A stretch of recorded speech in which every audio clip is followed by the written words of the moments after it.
The deep black between stars was not empty. It never really was. It was full of old things. Dead rocks, broken light, the cold dust of worlds that had burned out before humanity learned to walk upright.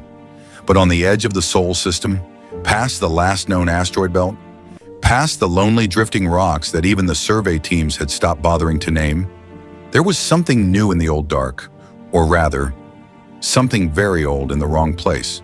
Commander Dara Osei saw it first on the long-range scan. She was sitting in the pilot chair of the ISV Tenacious, a salvage vessel that had seen better decades, nursing a cup of cold coffee and reading through maintenance logs that made her quietly sad. The Tenacious was not a glamorous ship. Right? It was wide and slow and smelled faintly of machine oil and recycled air, and the particular kind of tire that comes from years of hard use. The crew called it home. That was enough. The scan pinged. Dara leaned forward. The number on the screen didn't make sense. The mass reading was enormous. Not asteroid enormous, not comet enormous. Something else. Something big in a way that made the back of her neck go cold. She called her engineer, a wide-shouldered man named Tobias Crane, who came up from the lower deck with grease on his hands and sleep in his eyes. He looked at the screen. He looked at it for a long time. "That can't be right," he said. "I know," Dara said. "That's reading nearly 3 kilometers long." "I know." He wiped his hands on his jumpsuit. "We going to look?" Dara was already adjusting course. "Hey, we're going to look," she said. It took 6 hours to close the distance. As they got closer, the shape on the scanner became clearer and clearer, and by the time it finally filled the forward viewport, the entire crew of 11 had gathered on the bridge and nobody was saying anything. They just stood and stared. It was a warship. It was the biggest thing any of them had ever seen in person, bigger than anything humanity had ever built, bigger than the orbital stations, bigger than the colony transports. It was shaped like something between a blade and a fist, all hard angles and sweeping curves, built from a dark metal that seemed to drink the light rather than reflect it. The hull was scorched in places, split open in others, great tears running along its flanks like wounds that had never healed. And one of its engine pods was simply gone, not damaged, not broken, gone as if something had reached out and torn it away. Strange symbols were burned into the metal near the bow, large enough that Dara could read them clearly from half a kilometer out, even without magnification. "Those are convergence sigils," said Dr. Mara Solis, the crew's xenologist, who had pressed herself close to the glass with both hands flat against the viewport. Her voice was quiet. "That's a convergence military vessel." "What's it doing out here?" someone asked. Nobody had an answer. Then the beacon signal reached them. It had been broadcasting all along, but they'd been too far out to catch it clearly. Now it came through the comms in clean, cold tones. The same message repeating over and over in 17 different languages. Aki cycling through them one by one. When it reached the human language translation, the ship's system read it aloud in a flat, automated voice. "Contaminated. Condemned. Do not approach. This vessel is the property of the galactic convergence. It has sustained irreparable damage and poses a hazard to all craft in proximity. Retrieval is not planned. Approach is forbidden. This message will repeat." The message repeated. Dara listened to it twice. Then she turned to Tobias. "Get me a suit," she said. Tobias looked at her. "It said do not approach." "It did," Dara agreed. "Get me a suit." The airlock of the alien warship was not designed for human hands. That was the first problem. And the first problem humanity would solve that day, though certainly not the last. The exterior access panel was a flat surface of smooth dark metal with no visible seam, no handle, no button. It expected a specific kind of touch from a specific kind of hand. A hand with more fingers than a human had, arranged in a pattern no human palm could replicate. Dara stood outside it in her pressure suit, magnetic boots locked to the hull, and studied the panel for a long moment. Then she pulled a flat cutting tool from her belt and got to work. It took 20 minutes to open a panel that the ship's original crew could have opened in 3 seconds. She didn't mind. She was used to things taking longer than they should. Inside, the ship was dark and cold and very, very large. The corridors were wide enough for 3 people walking side by side with room to spare. The ceilings were high, Now, everything was built for being slightly taller and broader than humans, and there was a weight to the architecture, a sense of mass and permanence, that made the salvage crew feel small without making them feel unwelcome. It was like walking into a cathedral that had been built by giants and abandoned by gods. Emergency lighting kicked on as they moved deeper, dim red strips along the floor that cast strange shadows and made everything look like the inside of a sleeping thing. Dara's suit scanner ran constantly, feeding data back to the Tenacious. Tobias walked beside her, and Dr. Solis walked just behind, cataloging everything she could see with a handheld recorder. "This is a Keth-class warship," Solis said, her voice hushed. "The Sithari built these. I've only ever seen images." She paused at a junction where the corridor split 3 ways. The walls here were covered in carved relief, scenes of battle done in precise, angular lines. They called this class the Var-Keth. It means roughly, the fist of judgment. "Poetic," said Tobias. "They're a poetic species," Solis said, "when they're not destroying things." They moved through the ship for hours. What they found was staggering. The drive cores, 3 of them, arranged in a triangular configuration deep in the ship's belly, were damaged, yes. One was cracked along its central housing, leaking a faint blue luminescence into the surrounding chamber. But 2 of the others were intact. Not just structurally intact, they still held charge. They were still, after however long this ship had been drifting, or holding some fraction of their original power. "These things are still alive," Tobias said, standing before the central core with his scanner raised. He was trying to keep his voice professional. He wasn't fully succeeding. "Dara, if these cores are what I think they are, if the specs on Keth-class drives are anywhere close to accurate, these are running on technology 50 years ahead of anything we've got." "More than 50, Solis said quietly. "And they just left them," Tobias said. He couldn't get past it. He kept saying it, in different ways, for the rest of the time they were inside. They just left them. They left all of this. The weapon systems were another story entirely. Most were fused, melted together by whatever battle had crippled the ship.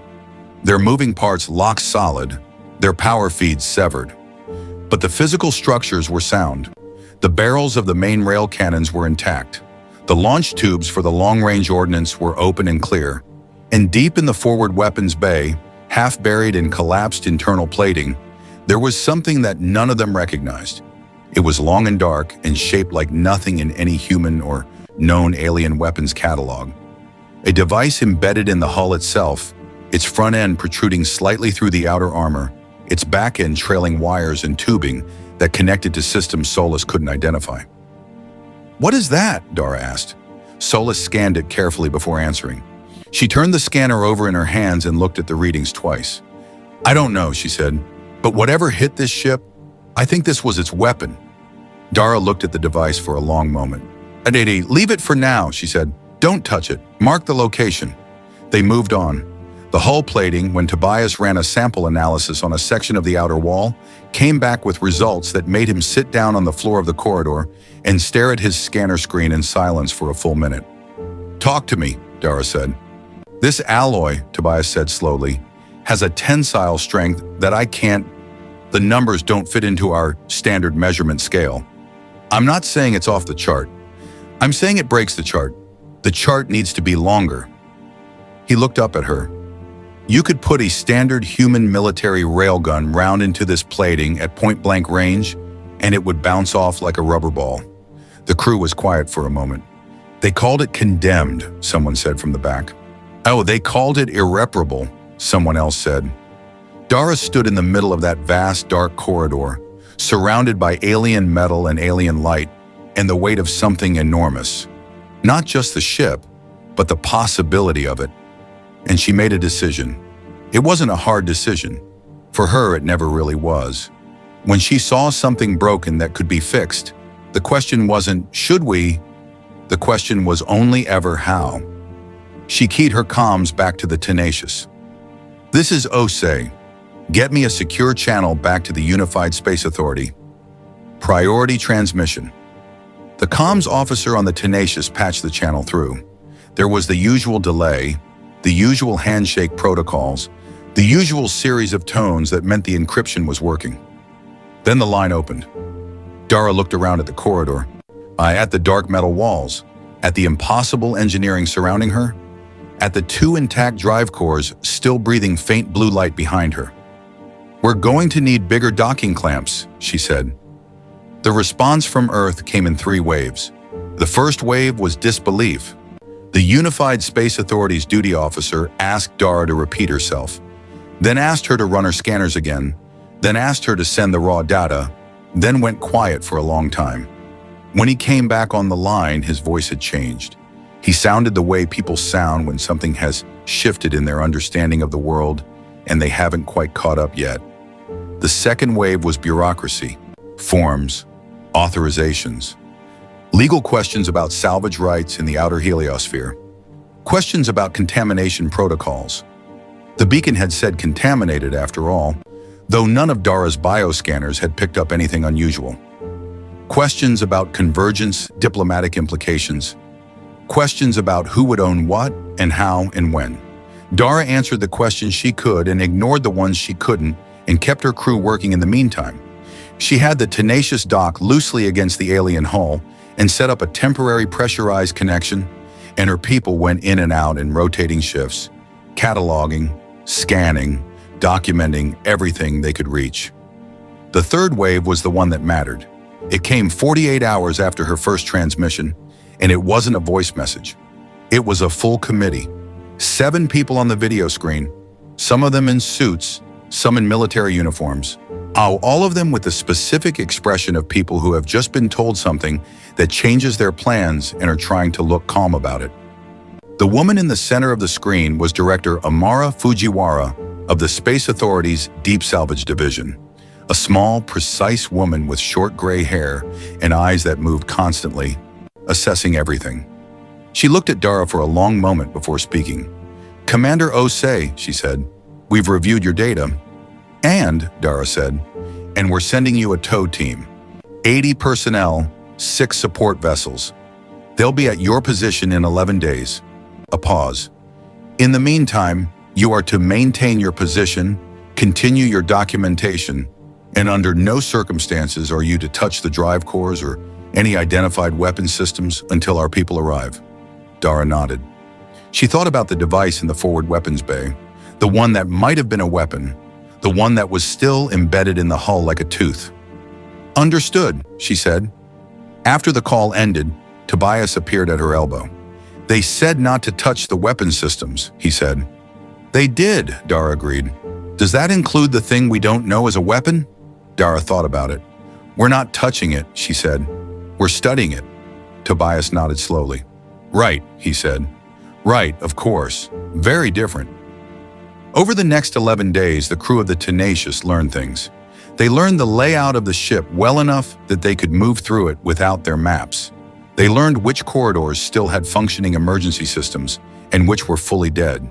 They learned that the alien vessel, which doctor, Solus had confirmed from markings near what appeared to be a command center, was named the Varketh Sovereign, had a crew capacity of approximately 800 beings, and that not one of those beings was still aboard.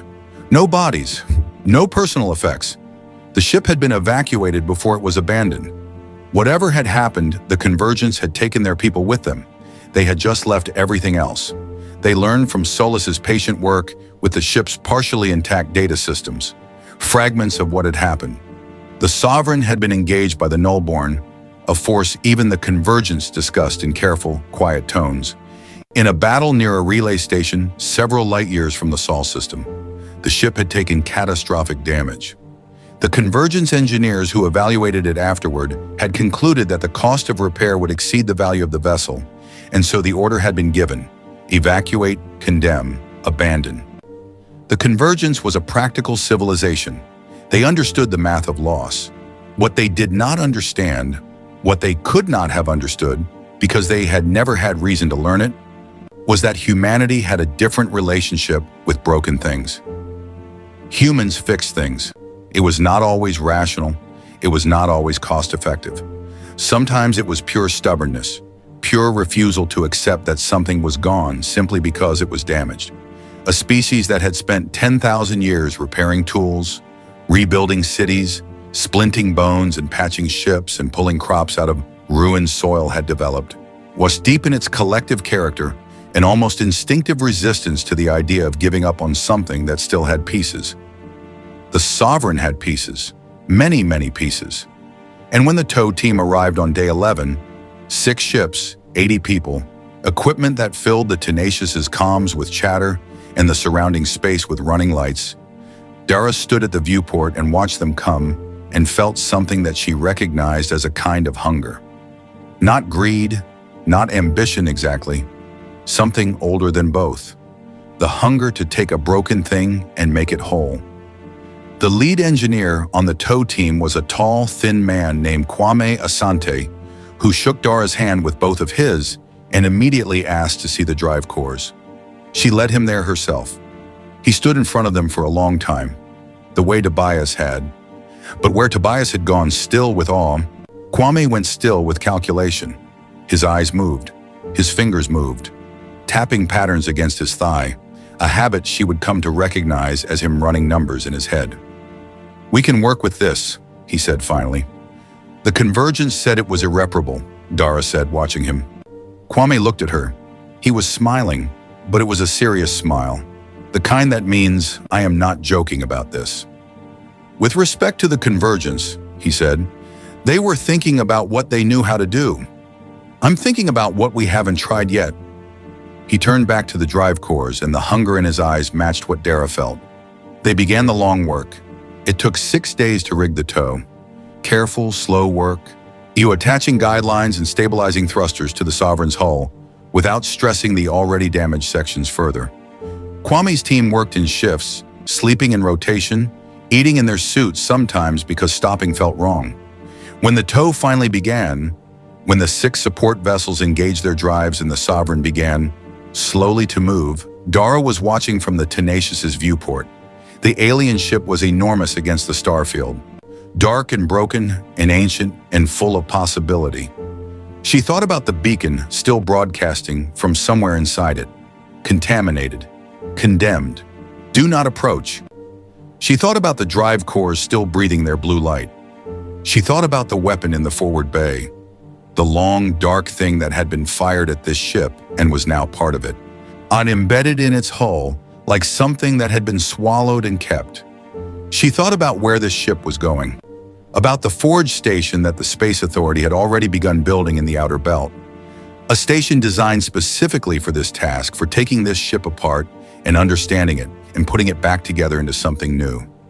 About the engineers who were already being recruited, the metallurgists and xenotechnicians and weapons specialists and hull designers who would spend the next months or years of their lives inside this vessel, learning its bones. She thought about the convergence, who had decided this ship was worth nothing. She keyed her comms. "Tenacious to tow team," she said. "Let's bring her home." The news broke on a Tuesday. It didn't break gently. It broke the way big news always breaks. First in fragments, leaked sensor data, and blurry long-range images passed between engineering forums and deep space hobbyist networks. Then in growing waves as the larger outlets picked it up. And then all at once, everywhere, in every language humanity spoke, with headlines that ranged from cautious to breathless to outright disbelieving. Salvage team recovers alien warship in outer heliosphere. Human crew boards abandoned convergence vessel. Dares diplomatic incident, the find of the century. What is humanity going to do with a 3-kilometer alien battleship? The Unified Space Authority released a short, careful statement confirming that yes, an abandoned vessel of convergence origin had been located, recovered under interstellar salvage law, and was being transported to a secure facility for assessment. The statement used the word assessment 4 times. It did not use the words rebuild, refit, or weapon. It did not mention the drive cores, or the hull plating, or the dark device embedded in the forward bow. But people talked. People always talked. And within a week, the shape of what was really happening had filtered out through the noise. Humanity had found the most advanced piece of alien engineering ever to fall into human hands, and they were not going to give it back. The Convergence's response came 8 days after the initial announcement. It arrived as a formal diplomatic transmission, addressed to the Unified Space Authority and copied to every major human government. The message was polite, it was also very firm. The Varketh Sovereign was Convergence military property. It had been officially decommissioned, yes, but decommissioning did not constitute abandonment under Convergence interstellar law. Humanity was requested, strongly requested, to halt all work on the vessel and arrange for its return to Convergence custody. The Space Authority's legal team had been ready for this. They had been ready for it for years, actually. Not for this exact situation, but for some version of it, because the question of deep space salvage rights had been quietly debated in interstellar legal circles for a long time, and humanity had spent years carefully, patiently, without much fanfare, working to get its preferred version of those laws ratified by enough of the smaller independent systems to carry weight. The response to the Convergence was 17 pages long. It cited 43 separate legal precedents. It included a detailed timeline of the beacon's broadcast, the condition of the vessel, the absence of any Convergence recovery attempt, and a precise calculation of how long the ship had been drifting without any Convergence action. It was thorough and dry and completely immovable. The Convergence was furious. They sent Ambassador Velkarn of the Sithari to deliver their displeasure in person. A tall, pale-feathered being with flat golden eyes who arrived at the Earth orbital station in a diplomatic shuttle and met with Space Authority Director Fujiwara in a conference room that had been specifically redesigned for the meeting, with chairs at 3 different heights to accommodate different body types. Velkarn made the Convergence position clear. The ship was theirs. The salvage claim was invalid. Humanity was a young species, newly arrived on the interstellar stage, and it would be wise, very wise, to begin its participation in galactic civilization by demonstrating respect for the established order. Director Fujiwara listened to all of this with great patience. She offered Ambassador Velkarn tea, real tea, not the synthesized kind, and waited for him to finish. Then she thanked him for coming in person, acknowledged the depth of his concerns, and explained, with equal patience, that humanity's legal position was sound, that work on the vessel would continue, and that the Earth government was always open to friendly dialogue with all members of the Convergence. Velkarn left without the tea. Behind the diplomacy, the real work had already begun. Forge Station Tartarus was not pretty. It had gone up fast, faster than any structure of its size had ever been built in human history, which was saying something, because humans built things fast when they had reason to. It was a framework of steel and pressurized modules and docking arms that spread across 3 kilometers of space in the outer asteroid belt, designed specifically to receive, house, and work on the Sovereign. When the alien warship finally arrived and was locked into the docking framework, the 2 structures together looked like something that hadn't quite figured out what it was yet. The dark, sweeping lines of the alien vessel wrapped in the angular, utilitarian scaffolding of human industry. The first thing Commander Osei said when she saw it was that it looked like a broken wing being held in place while it healed. Tobias said it looked like the ugliest thing he'd ever seen. Both of them were right. The workforce that descended on Forge Station Tartarus came from everywhere. The Space Authority had put out a call, not a general public announcement, but a targeted recruitment message sent to universities and research institutions and military engineering corps and independent specialist firms, and the response had been overwhelming. Materials scientists who had spent their careers studying alien alloys from fragment samples and always dreamed of having a full hull section to work with. Xeno engineers who had built careers trying to understand convergence, drive technology from secondhand data, and now had 2 intact cores in front of them.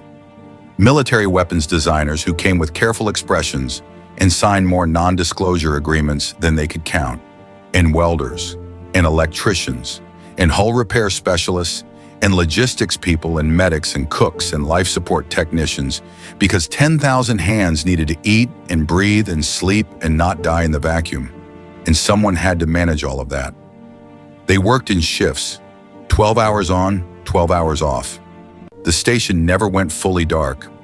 There was always a shift working, always the sound of tools and the smell of welding, and the constant low hum of people doing hard things for a long time.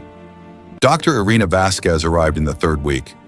She came on a fast transport from the Luna Military Research Complex with 2 assistants and a lot of luggage, and an expression that suggested she had been waiting for exactly this her entire career.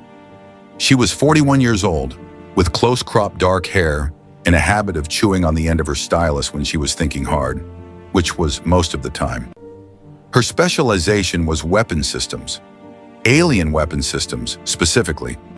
She had spent 15 years studying everything humanity knew about Convergence military technology from a distance, reconstructing probable designs from sensor readings and diplomatic intelligence, and the occasional fragment of debris recovered from old battle sites. It was painstaking, speculative work, and she was very good at it. When she was escorted to the forward weapons bay and shown the device embedded in the hull, the long, dark thing that had been fired at the Sovereign and was now part of it, she went very still in the way that Tobias went still in front of the drive cores and Kwame went still in front of the engineering challenges. It was the stillness of recognition. "I've theorized about this," she said quietly, almost to herself. "Not this exactly, but something like this." She walked around it slowly, running her scanner in broad sweeps. "I called it the thorn in my notes. Just a name. I didn't know if it was real." She stopped and looked at it. "It's real." "Can you figure out how it works?" Dara asked. Vasquez looked at her. "Yes," she said, with the kind of flat certainty that isn't arrogance. It's just accuracy. "It will take time." "Oh, but yes." She and her team moved into the forward weapons bay and essentially didn't leave. They ate there. They slept in rotation on cots pushed into a side corridor. They spent the first 2 weeks doing nothing but observation, scanning, mapping, measuring, documenting. Because Vasquez had a firm rule about touching things you didn't understand yet. You looked first. You understood the shape of a thing before you tried to understand its insides. Meanwhile, Kwame's engineering team was doing the same with the drive cores. The cracked one they set aside, it was the lowest priority because it was the most damaged and because the 2 intact ones were more than enough to work with for now. The 2 intact cores were studied with an intensity that bordered on devotion. Kwame ran a rotating team of 6 engineers in constant observation, taking readings at every frequency their instruments could manage, building a picture of how the cores worked from the outside in. What they found slowly changed things. The cores were not simply more advanced than human technology. They were differently conceived. Human drive technology was built on a foundation of controlled expansion. You pushed matter in one direction, the ship went in the other. The principles were the same ones that had launched the first rockets. The Convergence drive cores operated on a different principle entirely, one that Kwame's team spent 3 weeks arguing about before they landed on a description that satisfied everyone. The cores didn't push the ship through space. They asked space to move aside and let the ship through. It wasn't magic. Why, it was physics. Just physics that humanity hadn't arrived at yet. But once they understood the principle, things started to click into place fast. The engineering team began filling entire data drives with notes and diagrams and arguments and counter-arguments. And the atmosphere in the core chamber started to feel less like a workplace and more like the best classroom any of them had ever been in. Outside the ship, the diplomatic situation had grown more complicated. 3 Convergence colony worlds had gone silent. Not the kind of silence that comes from communications failure. The kind that comes from something much worse. A 4th was under siege. The information leaked through the usual unofficial channels, traders, independent news services, the quiet networks that carried information the Convergence didn't officially confirm. The Nullborn were active again, more active than they'd been in a long time. The Convergence did not discuss this publicly. They were proud, and being proud meant not showing damage, not admitting fear. But the silence in their official communications became noticeable in its own way. A careful silence, a silence that had effort in it. On Forge Station Tartarus, the work continued. The hull plating was the project that produced the most excitement in the material science team, and the material science team was already an excited group. The samples they took from the Sovereign's outer hull, tiny cores drilled from sections that were already damaged so as not to weaken anything structural, went through every analysis the team could devise. The alloy was not something humanity could have produced with current technology. The grain structure of the metal was arranged in patterns that didn't occur naturally and had never been achieved in a human laboratory. The result was a material that handled stress in an entirely different way than anything human-made. When you hit normal armor plating, the force concentrated at the point of impact. The metal deformed, cracked, failed at that point. The Sovereign's hull plating distributed impact force laterally. Not all of it, not perfectly, but enough to make a dramatic difference. A hit that would punch through standard plating simply spread its energy across a wider area and became a dent instead of a hole. Dr. Lena Park, the lead material scientist, was the one who figured out that the distribution pattern wasn't random. And it was geometric, a specific mathematical arrangement built into the metal itself at the molecular level. Once she understood the pattern, she realized something else. You could improve it. The convergence design was good, but it had a flaw. The distribution geometry worked well for direct impacts, but was less effective against glancing hits at specific angles. Park's team designed a variation, a new arrangement they called the reactive mesh, that eliminated the flaw. It could not be manufactured from the same alien alloy. They couldn't make that alloy yet, but it could be applied as a secondary layer over the existing hull plating. It made the already extraordinary hull of the Sovereign significantly more resistant to damage. Park sent her proposal to Kwame. Kwame sent it to Director Fujiwara. Fujiwara approved it in 24 hours. They began applying the reactive mesh to the hull in the 6th month of work. By then, the station had settled into a rhythm. Not a comfortable rhythm. There was too much urgency for comfort, but a sustainable one. People knew their jobs. Teams knew each other. The dark interior of the Sovereign was no longer strange and frightening, but familiar. Walked through, understood.